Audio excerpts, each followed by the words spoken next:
up, because they had one at the Queen Mum's, but oh my goodness, I just got in there and I thought, oh, I can't be doing with this, I just want to do it the normal way. But we have had some people already getting in touch to say that they did go through with the water birth, and it was a wonderful.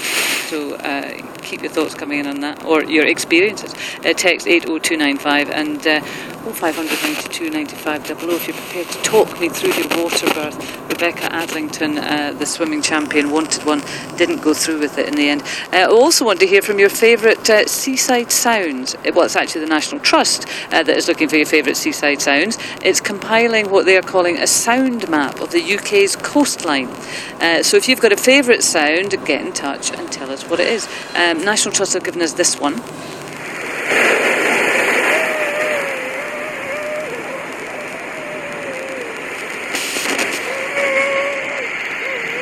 That is, if you didn't spot it, seals at St Abb's Head. That's what it is. It doesn't have to be wildlife, though. It could be anything. It could be industrial. It could be social. It could be the sound of your local chippy. This is my favourite one.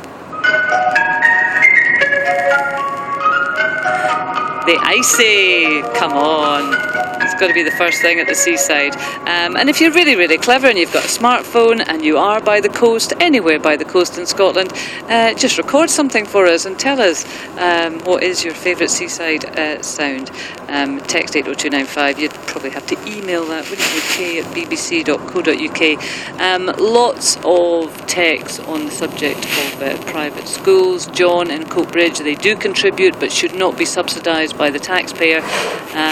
This text here: worked very hard to send my daughter to a private school because local state school in a good area failed her in primary one. The majority in the class were not from wealthy parents. Most were working long hours to finance their children's education.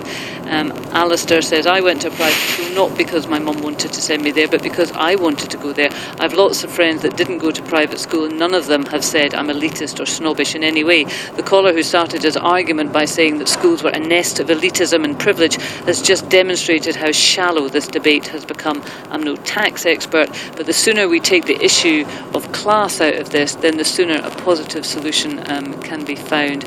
And Tony says, my children attend an independent school through choice, and the advantages for the child are obvious to see. Myself and my wife commit all of our earnings to achieving this.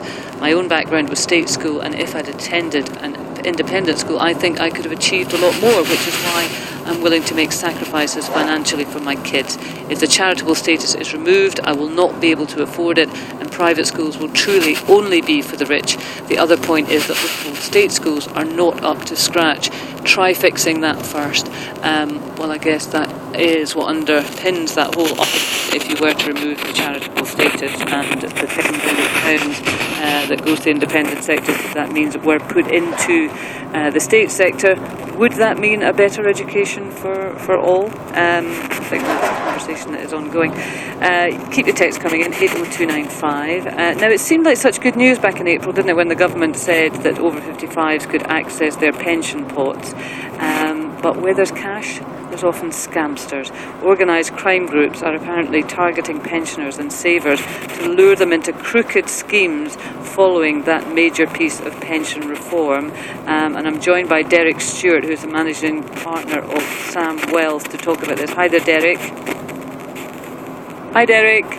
Good morning, Kate. Can you hear me? Yeah, got you perfectly there, Derek. Apparently, this is, well, it's not your stat, I'm sure, but